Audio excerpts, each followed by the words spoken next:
Heddiw, mae gyda ni Dr Jenny Day o'r Canolfan yn Aberystwyth, y Canolfan Uwchefrydiau Cymreig a Cheltaidd, lle mae Jenny wedi bod ers ychydig o amser, a dweud y gwir, yn gweithio ar ryw wahanol brosiectau ymchwil gwych gan gynnwys Gydwr Glyn, Chwlt y Seintiau yng Nghymru, ac wrth gwrs mae Jenny wedi cyhoeddi sawl peth o bwys yn dilyn y prosiect yn ogystal. Heddiw, mae hi'n mynd i drafod pwnc neilltuol, sef mi ath ofynnaf Ferddin, y datblygiadau diweddarach yng nghanu ymddiddan Myrddin.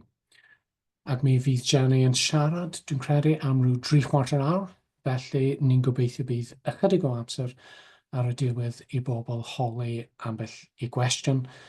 Ac fel o'r blaen, ni'n gorfod gorffen yn eitha prydlon am 2:00 gloch, felly i bawb gadw hynny mewn cof. Felly drosodd i chi, Jenny, os gwelwch yn dda.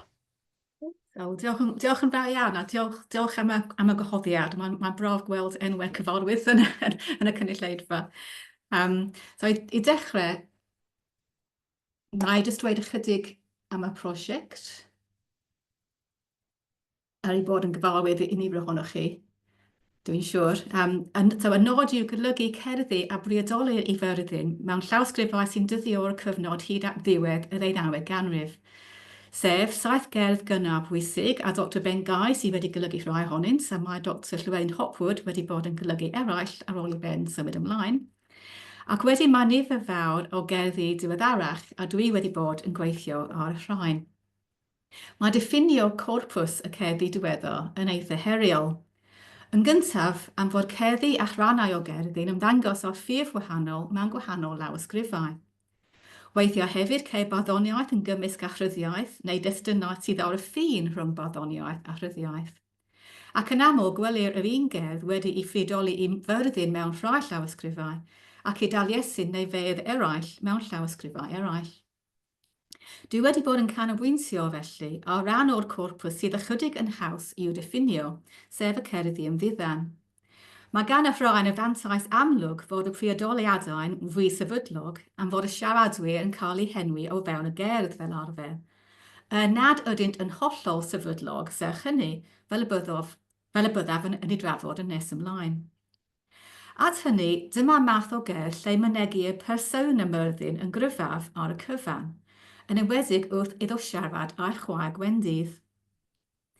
Ac yn wir, mae nifer o cerddi ymryson ddiweddar yn ddyledus iawn i un gerdd gynnar lle clywir lleisiau brawd a'r chwaer, sef cyfoesi Myrddin a gwenddydd i chwaer.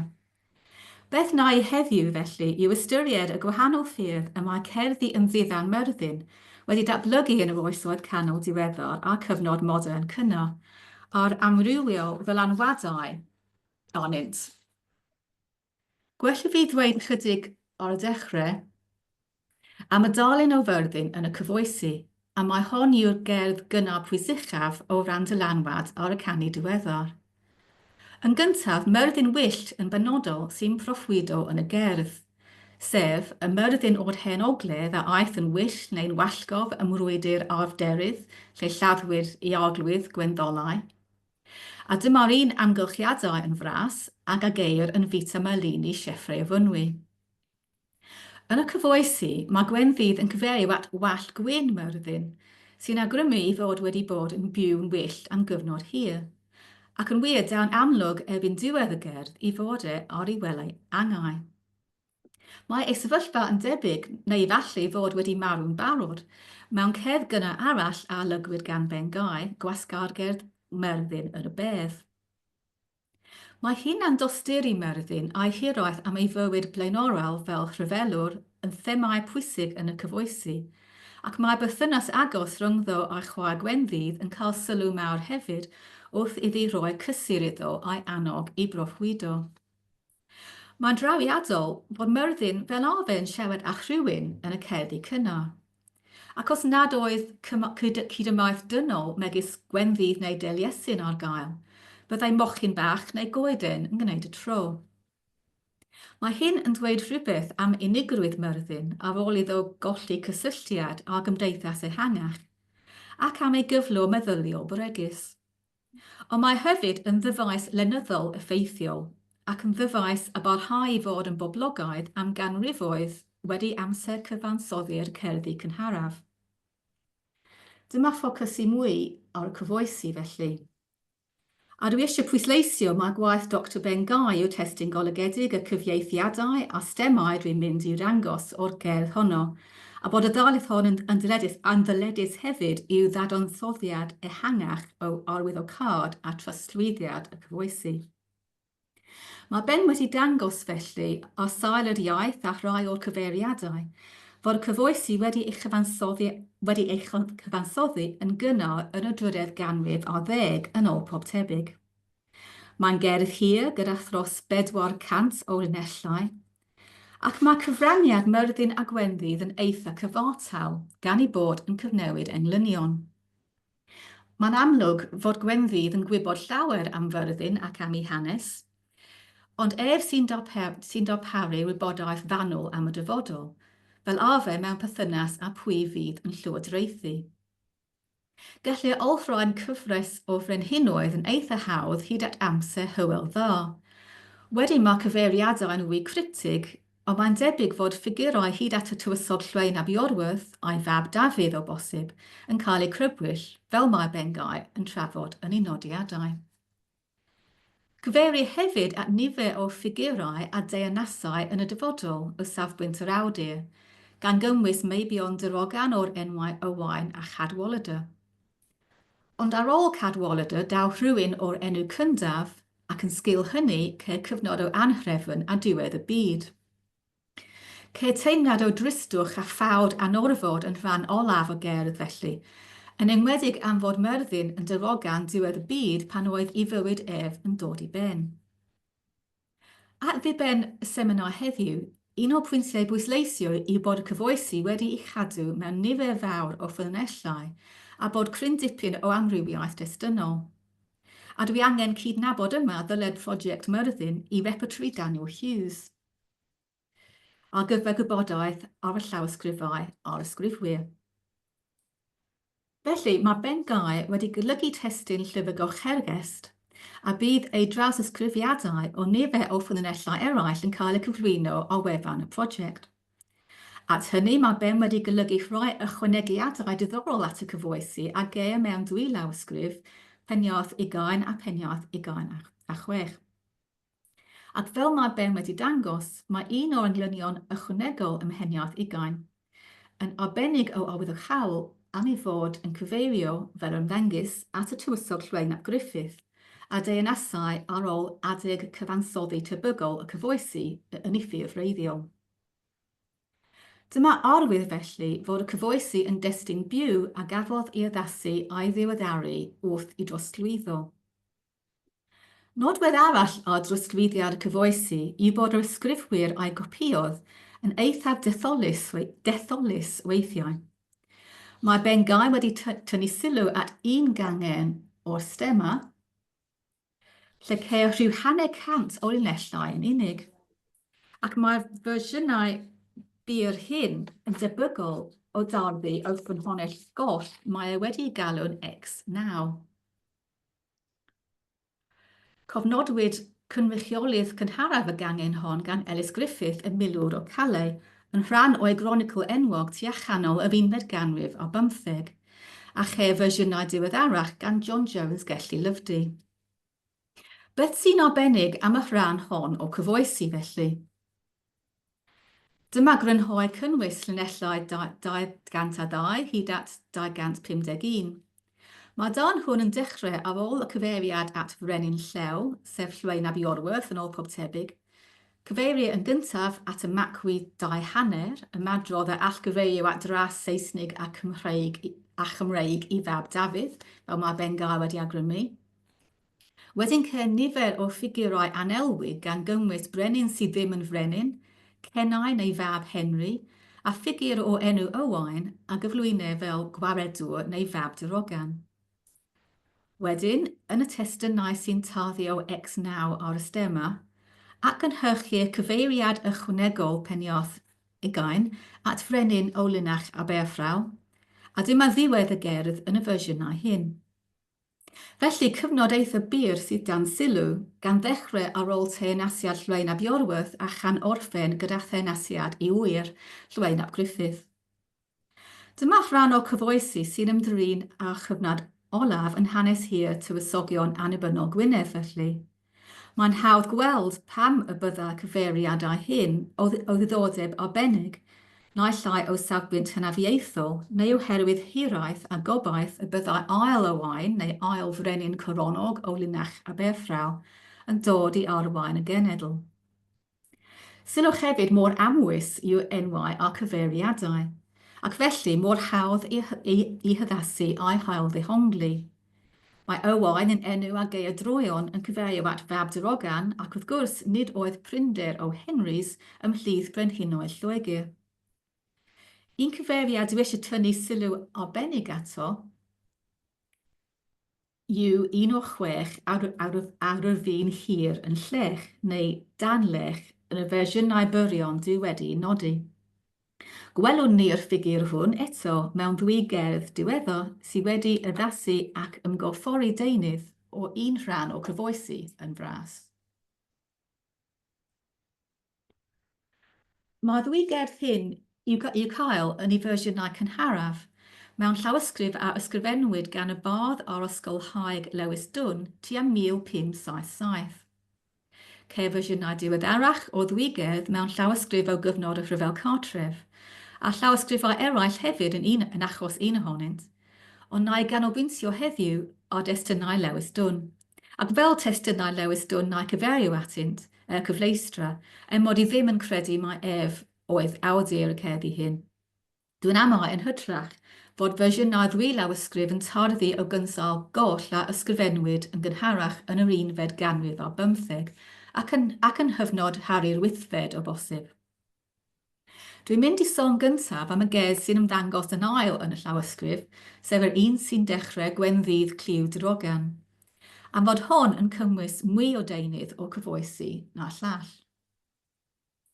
Ac fel y gwelwch, mae dechrau gerdd yn wahanol iawn i ddechrau cyfoesi sy'n cael ei ddangos ar y dde yn wyn cymharu. Yn y ddau achos, llais Myrddin sy'n agor o'r ymddiddan, ond dyma'r unig debygrwydd rhwng y ddau ddan hyn. Yn y gerdd ddiweddar, nid oes sôn am yr hen ogledd nac afderydd, nac unrhyw beth am hanes personol Myrddin, ac nid oes lle i hunan dosturi. Yn hytrach, y cwbl a geir yw gorchymyn cwta i wenddydd i'w rando cyn i Ferddin dechrau darogan. Mae natur y darogan yn rhan gyntaf y gerdd yn wahanol hefyd i unrhyw beth yn y cyfoesi hyd y gwela i. Y peth mwyaf trawiadol efallai yw'r sôn am Gamlan, enw pwysig yn hyswllt y traddodiad Arthuraidd wrth gwrs, fel enw lleoliad brwydr olaf Arthur. Yn yr achos hwn, dwi'n amau mae'r ystyr fwy cyffredinol, brwydr enbyd sydd i'r enw. Dyma ystyr a datblygodd erbyn y cyfnod modern cynnar mae'n debyg. Ond wedi dweud hynny, nid yw cysylltiadau Arthuraidd y gair yn amherthnasol mewn cerdd a geir yn llais Myrddin. Mae mydryddiaeth rhan gyntaf y gerdd yn wahanol i'r cyfoesi hefyd. Yn lle cael cyfres o englynion byrion, cynhelir un brifodl dros 2 llinell ar 10. Ond mae llinellau yn bir anghyson o ran nifer y sillafau, fel y gwelif yn aml yng ngherddi diweddar Myrddin. Ceir wedyn bennill gan Wenddydd i annog i brawd i broffwydo, ond mae pennill hefyd yn cynnwys tipyn o broffwydoliaeth. Mae'n ddiddorol gweld Gwenddydd yn cyfrannu at y proffwydo fel hyn, ac eto mae broffwydoliaeth fel pe bai wedi ei gwthio'n drysgol i ganol ei chwestiwn hi. Dwi'n amau bod dryswch testunol yma yn hytrach na bod rhywun wedi ceisio cryfhau rôl Gwenddydd yn fwriadol. Yn fras, fodd bynnag, mae deunydd hwn yn cyfateb i 2 englyn o'r cyfoesi sy'n crybwyll arglwydd 8 prif gair ac sy'n gofyn am ei olynydd Cennau Henry, mab i Harry'r ail efallai a grybwllu yn yr englyn nesaf. Ond yn Hestyn Lewis Dwn, mae Cenau Henry wedi newid yn Gwyn Dau Harry. Mae'r aralleifio pellach yn y pennill yn awgrymu'n gryf mae Harry y Seithfed a Harry'r Wythfed a olygu, a bod yr addaswr yn mynegu pryder am barhad llinach frenhinol y Tuduriaid. Mae'n bosib fod cawlio testunol neu gamddihongli wedi cyfrannu at newid Cenau yn Cwyn 2, ac eto mae'n drawiadol fod achosion eraill y adroddion sydd wedi newid eu hystyr yn llwyr, ond bod ei ffurf yn debyg i'r hyn a weli yn y cyfoesi. Efallai mae dyma fwriad yr addaswr llunio proffwydoliaeth sy'n edrych fel y cyfoesi, ond sy'n ymdrin â materion cyfoes. Dwi'n hoffi yn arbennig y ffordd y mae o ddreged, cyfeiriad at deunas yn y henogledd, wedi troi'n a redeg a frys. Dyma achos arall o wahanu Myrddin a Gwenddydd oddi wrth i cyd-destun hanesyddol traddodiadol felly. Ond nid dyma diwedd yr addasu. Mewn fersiwn o gerdd hon, mewn llawysgrif o cyfnod Rhyfel Cartref, cyfeirir at egin neu epil y ddau Harry. Gallai'r ymadrodd hwn cwmpasu llinach y Stiwartiaid am ei bod yn disgyn o Harry Tudur. Ond os dyma oedd yn meddwl yr addaswr, nid yn ddengys fod ganddo lawer o obaith am barhad neu adferiad y llinell frenhinol, y gweitha'r ffaith fod gan Siarl y cyntaf dri mab a'i oroesodd. Na i ddim dangos y gerdd gyfan, ond mae rhan nesaf yn cyfateb yn fras i fan nesaf y cyfoesi. Ond dwi eisiau tynnu sylw at y pennill am y mab darogan sy'n 16 ac yn mynd i ymddangos ar ôl bod yn llech, neu dan y llech yn y fersiwn diweddar, yn y gerdd diweddar. Mae dan lech fel a geir yn hestynau cangen X9 o'r cyfoesi yn gallu bod yn gyfystyr ag yn llech fel y nodir yn egpieg, yn gyddiedig felly. Ond gellid ei ddehongli'n fwy llythrenol fel dan lechen, ac yn enwedig felly wrth ychwanegu'r fanod fel yn Hestyn Lewis Dwn, dan y llechen felly, neu yn y bedd o bosib. Diai fod yr ymadrodd yn ffigurol o hyd, ond mae syniad fod rhywun wedi ei gladdu yn cael ei fynegu yn sicr. Mae'n debyg fod hyn yn adlewyrchu poblogrwydd ehangach y syniad fod arwr a gladdwyd neu a fi farw hyd yn oed yn mynd i ddychwelyd. Dyma dull o gyfeirio at waredwr neu fab darogan a geir y maddoniaeth broffwydol Taliesin hefyd, fel y mae Athro Margaret Haycock wedi nodi. Ac fe'i ceir mewn proffwydoliaethau Cymraeg a Saesneg ym mheniaeth 50, llawysgrif o 15fed ganrif, ac mewn proffwydoliaethau tebyg o 11fed ganrif a 15, gan gymwys un a geid ymhlith papurau Harry'r Wythfed. Ac mae hwn o waelod y sleid, a dead man shall arise and that shall be great wonder. Ymddengys felly fod poblogrwydd y motif hwn yn amser y Tuduriaid wedi ei adlewyrchu yn y sylw arbennig a roddid i'r dyn sydd wedi bod yn gyddiedig neu dan lechen mewn addasiadau o cyfoesi sy'n dyddio o cyfnod hwn. A dychwelyd a gerdd Lewis Dwn felly, ar ôl cwestiwn cwta gan Wendydd, dylunir y cyfoesi wrth gyflwyno 2 fab darogan, nid yn unig Owain ond hefyd Beli Hir. Mae gerdd hon yn cynnwys mwy o deunydd o cyfoesi na thestynau X9 felly, fel na all darddu ohonynt, mod i'n amau i bod yn perthyn iddynt yn eitha agos. Fodd bynnag, ni cheir yn hedd Lewis Dwn, rhan olaf y cyfoesi gyda sôn am dynged Myrddin a'i deulu a manylion am gadwolida gyndaf o anhrefn cyn diwedd y byd. Yn hytrach ceir diweddglo mwy cadarnhaol ac ymddengys y bydd y Cymru yn amser Beli Hir yn cael buddigoliaeth ac wedyn llonyddwch hyd dydd brawd. Dyma rhan o cyfoesi wedi ei addasu at amgylchiadau'r 11fed ganrif a 15 felly.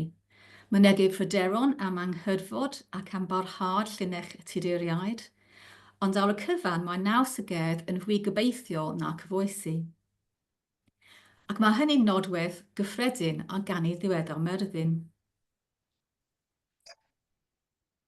Dyma droi nesaf at y gerdd arall yn yr un llawysgrifau sy'n cymwys deunydd o cyfoesi.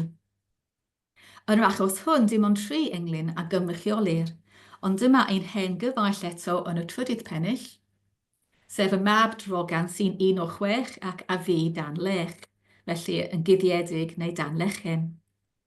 Ac mae'r darlleniad hwn yn arbennig o agos at destunau cangen X9 o stemau cyfoesi fel mae Ben Gai wedi nodi. Mae ychydig o newidiadau y gystrawen yn yr englynion hyn ac i'r cynnwys hefyd. Gwelwch chi fod y gair llydd a ddiwedd yr ail bennill wedi troi'n llydd, sef enw personol y gellid ei gysylltu â llydd mab beli o bosib. Wedyn, yn lle cario ymlaen i sôn am y mab darogan Owain fel y gneir yn y gerdd diweddar arall ac yn y cyfoesi hun. Ceir rhywbeth sydd mewn gwirionedd yn gerdd wahanol ac sy'n dechrau diw a osodes terfyn pob tir. Ceir fersiynau o gerdd hon mewn llawysgrifau eraill, weithiau wedi priodoli i Daliesin, a dwi'n eitha hyderus nad oedd gan y gerdd unrhyw gysylltiad â Myrddin yn wreiddiol. Na i ddim oedi â cynnwys y gerdd hon felly, jyst i nodi bod rhyw fath o gyfatebiaeth bell i'r cyfoesi yn y ffaith fod yr enwau cynnan a Chadwaladr, neu lygriad o'r enw Cadwaladr yn achos testun Lewis Dwn, yn cael ei crybwyll. Ond beth dwi eisiau tynnu sylw ato yw ail rhan y cerdd diw a osodes terfyn, sy'n cynnwys yn y fersiwn hwn, gyfarchiad gan wenddydd i'w brawd.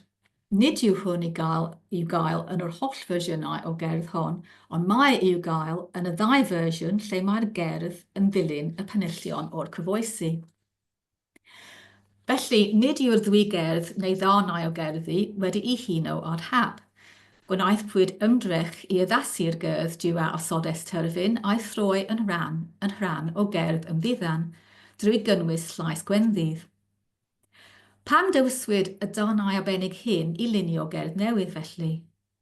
Mae cliw eitha amlwg tua diwedd y gerdd, sef cyfeiriad at o'r a gladdwyd ac a gai i ddatgladdu. Mae hwn fel pe bain adleisio cyfeiriad at y dyn dan lech a welon ni yn y deunydd o cyfoesi o ddechrau gerdd hon. Ond mae'r ystyr yma llawer mwy amlwg wrth defnyddio'r berfau penodol claddu a datgladdu. Ac yn wir mae'n dwyn i gof rai o cyfeiriadau at ddyn marw a nodais o blaen, yn enwedig rai o peniarth 50. Hoffwn dynnu sylw hefyd at y gyfeiriad at Harriet Saethfed a diwedd y gerdd ac at y dyddiad 1583 a fynegir. Dyma gerdd arall sy'n perthyn yn gadarn i gyfnod y tuduriaid felly, yn y fersiwn hwn o leiaf. Ond dyma tabl sy'n crynhoi manylion am nifer o fersiynau o gerdd diw a osodes terfyn, mewn trefn gonolegol o randyddiad y llawysgrifau. Mae mwyafrif, gan gynnwys y 2 fersiwn cynharaf, heb gynnwys y ddeunydd o cyfoesi.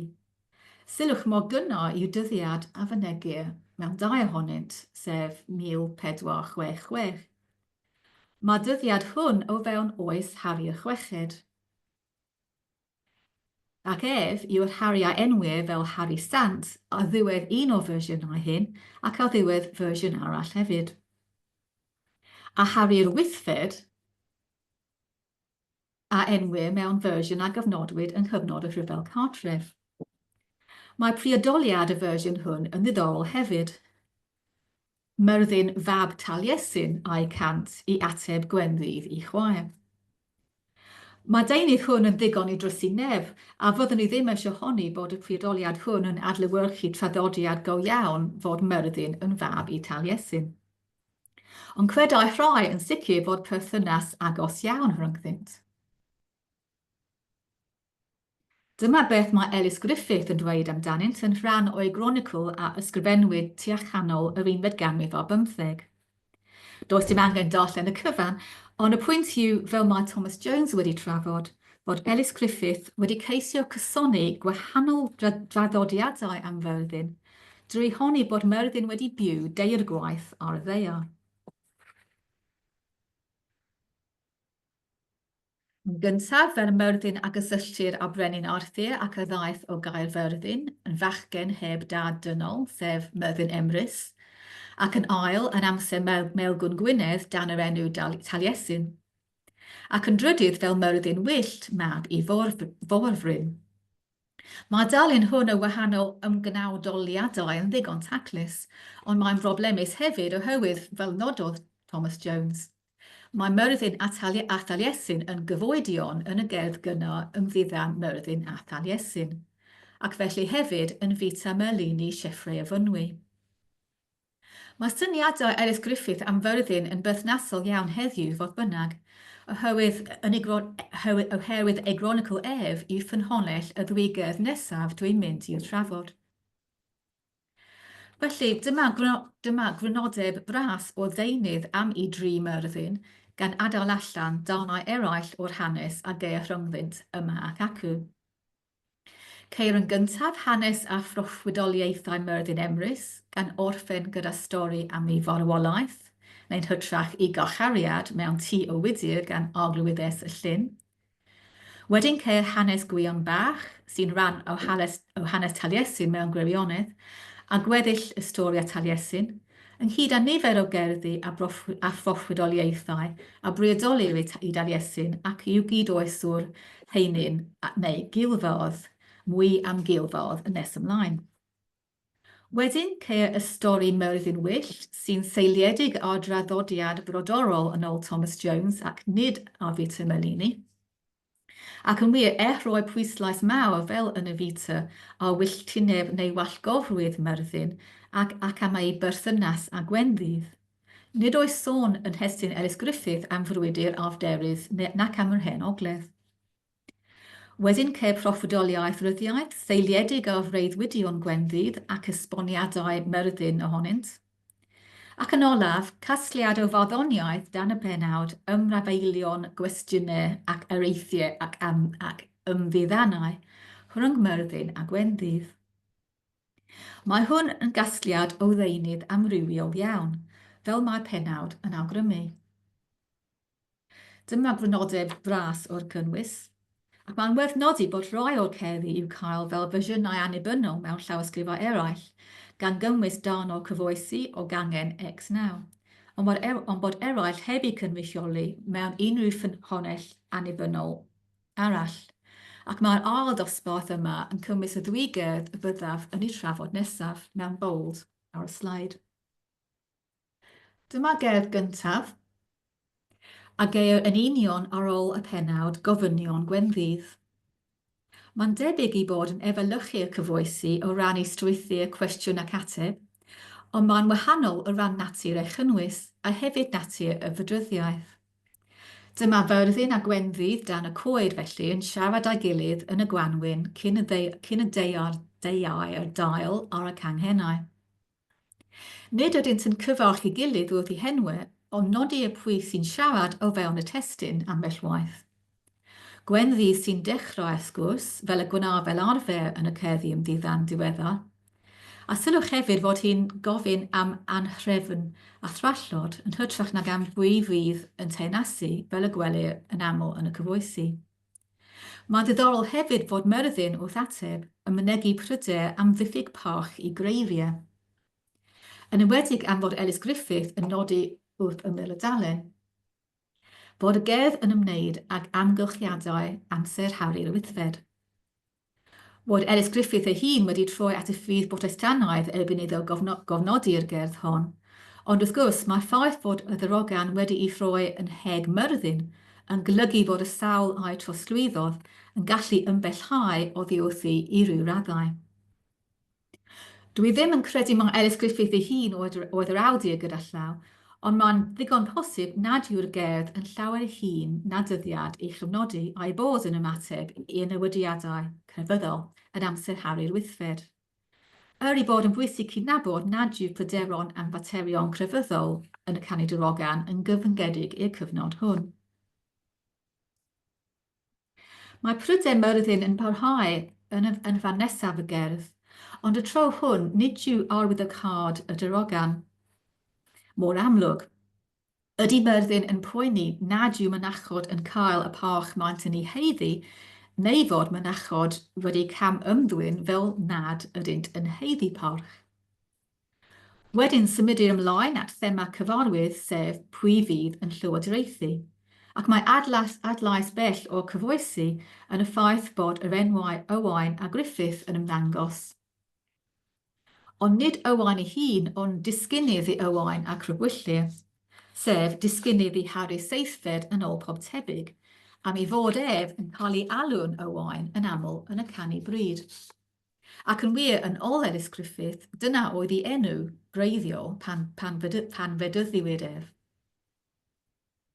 Dyma ran olaf y gerdd, ac fel y gwelir yn aml yn y canu diweddar, mae sôn am anhrefn ac efallai amseraudd gwell i ddod, bod neges y pennill olaf braidd yn amwys. Mewn perthynas â ffigur Myrddin, beth sy'n fwyaf diddorol yw'r pennill olaf ond un. Lle clywir ef yn brolio am ei wybodaeth sicr am y dyfodol, ond gan pwysleisio pa mor gyfrin yw'r wybodaeth. Nid yw gwenddydd hyd yn oed yn cael clywed hyn. Ac yn wir, ni cheir y teimlad gyda'r gerdd hon fod ei perthynas mor agos ag y mae yn y cyfoesi. Dyma dynnu allan llinellau gwenddydd o'r gerdd gyfan, ac mae'n diddorol mae ei llais hi sydd amlycaf yn rhan gyntaf y gerdd, ond bod ei chyfraniad yn lleihau wrth ei gerdd fynd yn ei blaen. Fel y gwelwch, dwi wedi nodi nifer llinellau Myrddin rhwng penillion gwenddydd, ac mae hyd ei benillion ef yn cynyddu'n amlwg gydag 19 o linellau yn ei lais ef yn rhan olaf y gerdd.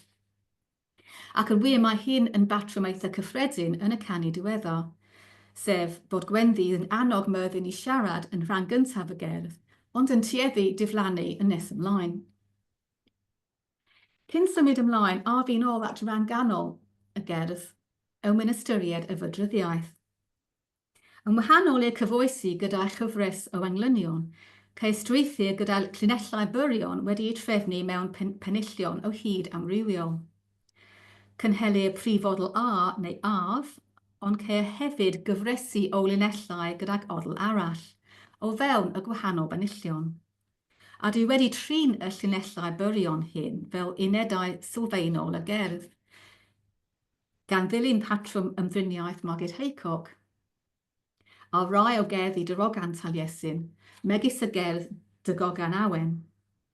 Efallai bod y mudiad hwn yn cael ei ffafrio ar gyfer canu darogan am ei fod mor hyblyg. Gellir ychwanegu unrhyw nifer o linellau byrion at y cyfresu hyn wrth restru digwyddiadau neu amgylchiadau sydd i ddod. Ac mae rhythm a greir yn awgrymu teimlad o ffawd a nochel yn dynesu o bosib. Gan aros gydag Ellis Griffith, na i droi nesaf at yr ail gerdd ymddiddan a geir yn yr un adran o Chronicle. Dyma drefniant yr adran honno eto, jyst i bwysleisio bod cerddi eraill wedi ei gynnwys rhwng y ddwy gerdd dwi'n sôn amdanynt heddiw. Ac yn wir, mod i wedi galw hon yn ail gerdd, dwi ddim yn credu mai cerdd unigol oedd hi yn reiddiol. Gallai fod wedi dechrau fel dwy gerdd neu dair cerdd hyd yn oed. Ac eto mae un thema yn rhedeg drwy'r cyfan, sef gyfeiriadau at ein hen gyfaill y mab darogan sydd wedi ei guddio neu ei gladdu. Ond beth dwi eisiau tynnu sylw at y fwyaf yw'r llais Myrddin yn y penillion hyn. Yn y pennill cyntaf, dyma fe'n brolio am ei ddoniau fel bardd a proffwyd, ac yn troi at ddiwynion eraill a'i hannog i wella i byched. Ond pwy yw'r ddiwynion hyn? Nid oes dim un harwain naill ai o fewn y gerdd neu yn ei chyd-destun ehangach.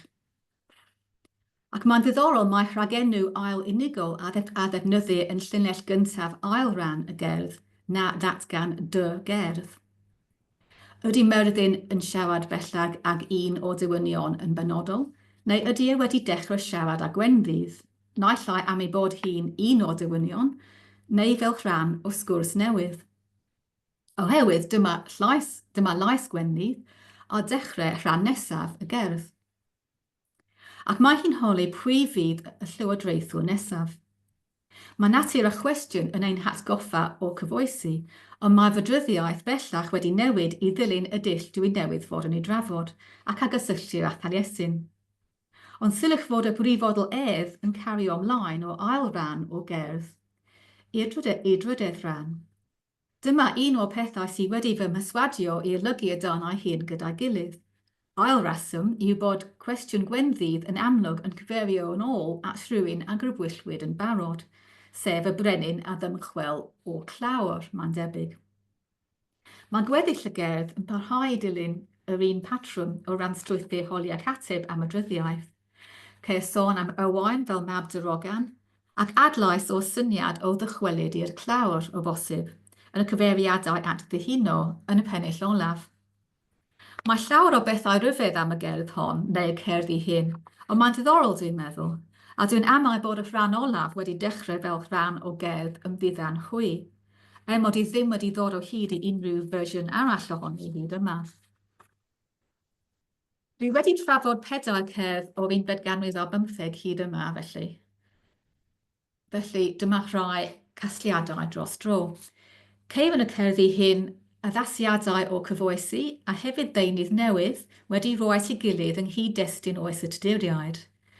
Ceir sôn am feibion darogan megis Owain, neu un sydd wedi bod yn cuddio neu wedi ei gladdu, mynegyd pryderon am yr olyniaeth ac am ddatblygiadau crefyddol, ac mae rôl Gwendydd wedi ei lleihau. Mae hi'n bwysig o hyd fel yr un sy'n holi Myrddin, ond ni roddir cymaint o sylw i natur ei perthynas, neu i'w hamgylchiadau a'i hanes yn gyffredinol. Dwi wedi bod yn ganolbwyntio hyd yma a gerddi diweddar sy'n perthyn yn agos i'r cyfoesi, neu sy'n dangos dylanwad y cyfoesi. Ond nid y rhain yw'r cerddi ymddiddan cynharaf o fewn y corpws diweddar. I ddeall yn iawn natur amrywiol y deunydd hwn, mae angen mynd yn ôl mewn amser ychydig i'r 15fed ganrif. A dyma dangos un o'r cerddi ymddiddan cynharaf dwi wedi gweithio arnynt hyd yma. Fe'i cofnodwyd gan law anhysbys tua chanol y 15fed ganrif yn ail ran y llawysgrif gyfansawdd peniodd 26, yn rhan o gasgliad o ddeunydd yn Gymraeg a Lladin sy'n cynnwys nifer o broffwydoliaethau. Fel y gwelwch, ceir cwestiynau'n cael eu holi a phroffwydoliaethau yn yr atebion. Enwau Myrddin yn y llynedd gyntaf, ond pwy sy'n holi. Daw goleuni yn nes ymlaen wrth grybwyll enw personol arall, sef bardd gwrywaidd arall, Culfardd. Rydyn ni eisoes wedi gweld sôn am Gulfardd ar un o sleidiau heddiw mewn perthynas a hanes Taliesin yn llys Melgwn Gwynedd. Yno, yn ôl Ellis Griffith, trechwyd Heinin neu Gulfardd gan Taliesin yn yr ymryson enwog. Crybwyllir Culfardd mewn rhai cerddi cynharach hefyd, mewn gwahanol genres, a cheir darlun braidd yn gymysg o'i statws. Ond mae'n debyg i fod yn dipyn o ffefryn gyda sawl a gaslos deunydd ar gyfer ail ran penioedd 26, am ei fod yn cael ei gyfarch yn llinellau cyntaf dwy gerdd arall a geir yn yr un ran o llawysgrif. Nid oes sôn am Ferddin yn y rhain, fodd bynnag, ac yn wir crybwyllir Taliesin yng nghorff y gerdd gyntaf, bod priodoliad i fodd arall y byrgam ar waelod y gerdd. Dyma dychwelyd at gerdd Myrddin a Culfardd. A sylwch ar y fydryddiaeth unwaith eto. Fel yn achos y cerddi o Chronicle Ellis Griffith, mae gyda ni y patrwm gyda cyfresu o llinellau byrion yn orli a'i gilydd cyn dychwelyd at y brifodl. Ac nid dyma'r unig achos o'r patrwm hwn yn penioedd 26. Mae e hefyd yn cael ei defnyddio ar gyfer rhai o deunydd ychwanegol a olygwyd gan Ben Gai. Ychwanegol o cyfoesi a olygwyd gan Ben Gai. Dyma ei olygiadef o'r llinellau perthnasol o cyfoesi ar y dde. Nid ydynt yn cyfateb o ran y cynnwys, ond mae'n ddiddorol fod y fydryddiaeth hon a mewn rhai o gerddi Taliesin yn cael ei hystyried yn addas ar gyfer llais Myrddin hefyd, hyd yn oed wrth ymdrin a cherdd mor bwysig ac enwog ar cyfoesi. Fel sy'n gyffredin gyda cherddi Myrddin, ceir ymddiddan Myrddin a Chilford mewn sawl fersiwn, a dyma dangos y stemma. Dwi'n amau mae Myrddin a Chilford oedd y siaradwyr yn y gerdd wreiddiol, ond mewn un gangen o stemma mae cwsgfardd neu bardd cwsg wedi cymryd lle Chilford. Mae'n debyg fod hyn yn adlewyrchu poblogrwydd y bardd cwsg adeg y cyfansoddi'r fersiwn hwn, yn amser Harri'r Wythfed o bosib. Mewn cangen arall o stemma, nid yn unig Chilford ond hefyd Myrddin sydd wedi diflannu, ac mae Taliesin a bardd adda wedi cymryd ei lle. Mae'n debyg mae adda fras yw bardd adda, daroganwr a gysylltir o 3fed ganrif ar 10 neu 4fed ganrif ar 10 fel arfer. Ond mewn un o'r testunau diweddarach yn y gangen honno, a gofnodwyd yn yr ail ganrif ar 15 yn llawysgrif Caerdydd 2.27, mae Myrddin wedi ail ymddangos. Nai ddangos y fersiwn hwn felly. Ond nid ymddiddan go iawn rhwng Myrddin a Taliesin yw hwn, sy'n dipyn o siom. Taliesin sy'n treithi ac unig rôl Myrddin yw gwrando o ddarogan Taliesin a chael ei ganmol am fod yn ddigon deallus i'w ddeall. Tebyg yw rôl adda fras neu fardd adda yn y testunau hun fodd bynnag, felly dwi ddim yn credu bod y cerdd hon yn dweud unrhyw beth mawr wrthym am ganfyddiadau o berthynas rhwng Myrddin a Taliesin yn y cyfnod hwn. Yn hytrach dwi'n amau bod Myrddin wedi algyflwyno ei gerdd am ei fod yn ffigur mwy enwog nag adda fras, ac efallai hefyd am fod yr addaswr yn sylweddoli bod Myrddin a Taliesin yn fwy credadwy fel cyfoedion na Taliesin ac adda fras. Nesaf, dyma fynd yn ôl at peniod 26, y llawysgrif lle gwelwn ni fersiwn cynharaf yr ymddiddan rhwng Myrddin ac Chilford. Mae'n cynnwys cerdd ddiddorol arall ar briodolur i Ferddin, ond nid yw hon yn rhan o'r un gasgliad. Fe'i cofnodwyd yn hytrach gan y bardd Gysin Owain rhywbryd yn ystod ail hanner y 15fed ganrif yn ôl pob tebyg.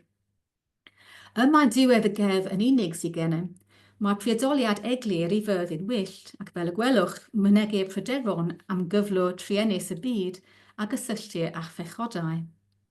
Nid oes dim i agrymu mae cerdd ymddiddan yw hon, ond yn ffodus cofnodwyd fersiwn llawnach, ychydig ddegawdau yn diweddarach yn llawysgrif peniod 58. Ac yn sicr cerdd ymddiddan yw'r fersiwn hwn. Nid enwir y sawl sy'n holi Myrddin, ond dwi'n amau'n gryf mae gwenddydd yw hi. Sylwch yn arbennig ar y ganmoliaeth i Ferddin yn y llynell gyntaf sy'n dilyn patrwm y cyfoesi. Mae cynnwys y gerdd hon yn ddiddorol hefyd, am fod yn ddibryderon mwy penodol am yr ymgylchedd a byd amaeth. Mae rhain yn themau cyffredin yn y canu darogan, ond mae ffaith fod Myrddin yn mynegu pryderon o fath yn gyson o leiaf, a syniad ohono'n byw'n wyllt yn rhan o fyd natur. Sylwch hefyd o'r byrfau amser gorffennol yn y pennill olaf. Nid rhagweld y dyfodol o safbwynt y gorffennol pell oedd Myrddin yn nychymig awdur y gerdd hon felly, roedd yn byw tua'r un cyfnod a chynulleidfa'r gerdd. Cyn cloi, mae angen dweud ychydig am y cerddi ymddiddan diweddar eraill sy'n cynnwys llais Myrddin. Dyma grynodeb o rhai hysbys. Mae rhifau 12 ac 13 ar y sleid wedi ei golygu gen i, ac fel rhai o cerddi dwi wedi trafod yn barod mynegu'r pryderon am gyflwr o wlad ac am materion crefyddol cysylltiedig a diwygiad. Ymddiddannau rhwng Myrddin a Gwenddydd yw'r rhain, ond nid yw llais Gwenddydd yn gryf ynddynt. Ar ôl ei chwestiwn agoriadol a atgynhyrchir ar y sleid, mae ei chwestiynau'n fur ac yn ailodroddus. Mae rhan fwyaf o cerddi a waelod y slaid yn ymddiddannau rhwng Myrddin a Gwenddydd hefyd. Mae gyntaf, cerdd arall y cer copi cynharaf ohoni gan Lewis Dunn, yn arbennig o ddiddorol oherwydd y sylw a roddir i'r berthynas rhwng y brawd a'r chwaer. Yn y ddau bennill agoriadol, ceir teimlad o agosrwydd rhwng y ddau, Ond pam mae Myrddin yn gofyn ai fy chwaer yw'r sawl sy'n ei gwestiynu? Ydy e wedi drysu neu'n stryglo i'w gweld yn iawn? Neu ydy e wedi i wahanu oddi wrthi am ei fod yn y bedd neu mewn tŷ o wydyr falle? Sylwch hefyd fod Gwenddydd yn trosglwyddo gwybodaeth am y byd yn ei ffennill ogoriadol, gan awgrymu bod yn gweithredu fel cyswllt rhwng Myrddin a'r byd ehangach. Dyma ei rôl yn aml yn wir. Ni ddysgwn fwy yng ngweddill y gerdd am sefyllfa Myrddin a Gwenddydd, ond ceir cyfeiriadau diddorol a phenodol iawn at hanes y Tuduriaid gan gynnwys beirniadaeth hall o ran Merlin. Yn olaf, na i sôn yn fras iawn am gerdd a gysylltid a Myrddin yn eithaf diweddar yn ei hanes. Dyma gerdd dwi'n ei galw'n anffurfiol yn Myrddin, Ferddin o'r Ich, ond yn ei ffurf gynharaf a gofnodwyr gan Gytun Owain, mae'r ymddiddan rhwng yr Ich a bodd arall o'r enw Trwch a Daran. Symbol cyffredin a cysylltir a siasba Tudur, ewythr Harri Tudur yw'r Ich, a chyfeiru at Harri ei hun yn y llinellau o waelod y sleid. Yn y pennill cyntaf hefyd ceir cyfeiriad cryptig at Harri fel Iarll Richmond, wrth gyfeirio at y bryn cyfoethog, the rich hill or mound, felly yn Saesneg. Dyma gerdd a gyfansoddwyd yn haddodiad cerddi eraill o'r cyfnod, lle gofynna bardd am wybodaeth gan anifail megis cigfran neu leisiad. Ond mae braidd yn chwythig fod Myrddin yn gofyn am wybodaeth gan yr Ich, fan fersiwn diweddarach o gerdd a gofnodwyd gan John Jones gellu lyfdu. Oherwydd Myrddin yw ffynhonnell wybodaeth am y dyfodol fel arfer wrth gwrs. Ond dyma arwydd o ba mor cryf oedd gysylltiad Myrddin a genre cerddi ymddiddan, fel bod ei llais yn cael ei ddefnyddio hyd yn oed mewn rôl sydd ddim yn cyd-fynd yn dda iawn a'i bersona arferol. Mae hyn wedi bod yn dipyn o wybdaeth rhwng dryig cerddi ymddiddan diweddar, ond bydd y holl gerddi ar gael ar wefan prosiect Myrddin pan fydd yn cael ei lansio yn y Gwanwyn, a gobeithio y byddwch chi'n cael cip arnynt. Gobeithio hefyd mod i wedi cyfleu heddiw natur amrywiol a chyfnewidiol y cerddi hyn a'i dyled i'r cyfoesi yn arbennig ac i destunau proffwydol eraill. Dwi wedi ceisio crynhoi rhai o dylanwadau hyn yn y diagram ar y sleid. Felly, ceir amrywiol ddylanwadau o gerddi ymddiddan eraill, o'r canu bryd am Harri Tudur, ac o gerddi Taliesin mewn perthynas am y dryddiaeth yn arbennig, ac mae dylanwad o broffwydoliaethau gwleidyddol diweddarach hefyd. Ond mae dylanwad y cyfoesi yn arbennig o gryf gan gyrraedd ei anterth yn yr 11th ganrif ar 15 efallai, ond yn para tan cyfnod y Rhyfel Cartref. O ran cynnwys y proffwydoliaethau, mae rhai themau'n ddi-amser, megis methiant cnydau, anhrefn a chryfel, a cheir sôn am feibion darogan a chrestrau o frenhinoedd, fel sydd mor amlwg yn y cyfoesi. Ond mae cerddi ymddiddan diweddar yn adlewyrchu hefyd faterion cyfoes y cyfnod modern cynnar, megis y pryderon am barhad llinach y Tuduriaid ac am effeithiau'r diwygiad. Gwenddydd yw cydymaeth arferol Myrddin yn y cerddi diweddar, ond nid yw hi byth mor bwysig ynddynt ag y mae hi yn y cyfoesi. Falle fod y faith fod hi'n ferch yn berthnasol, ond mwy pwysig dwi'n credu yw pwyslais a roddir ar y deunydd proffwydol yn y cerddi diweddar. Cyfleu'r broffwydoliaeth yw prif nod y cerddi hyn. A rôl llais Gwenddydd a llais Myrddin o ran hynny yw darparu fframwaith cyfarwydd, dramatig ac awdurdodol ar gyfer y deunydd hwn. Nid oes ond ychydig o gyfeiriadau sy'n mynegu unrhyw beth newydd am Wenddydd neu Myrddin. Nid bod diddordeb wedi pallu yn gyffredinol yn rhaddodiad Merlin gyda llaw, fel y gwelir yn amlwg yn chronig Gledys Griffith yr enghraifft. Ond mae cerddi proffwydol yn tueddu canolbwyntio ar y proffwydol ar draul elfennau eraill. Lleisio nodweddiadol Myrddin a Gwenddydd weithiau y hynny. Myrddin yn holl wybodus ac yn ymwybodol iawn o'i ddoniau hun, a Gwenddydd yn cynnig gweniaeth ac anogaeth, a gwybodaeth hefyd ambell waith. Ceir yr argraff fod y berthynas agos rhyngthynt wedi parhau yn ddi-amser, a bod y brawd a'r chwaer yn byw o hyd o dan y coed ac yn parhau i ymddiddori ymhynciau llosg diweddaraf y byd. A na i stopio gyda syniad yna a gyda hysbysiad bach a mae'n gynhadledd ym mis Ionawr. A diolch yn fawr iawn. Gwych, diolch yn fawr iawn am hynny, Jenny. Dim byd yn bod ar chydig o hysbysebu chwaith.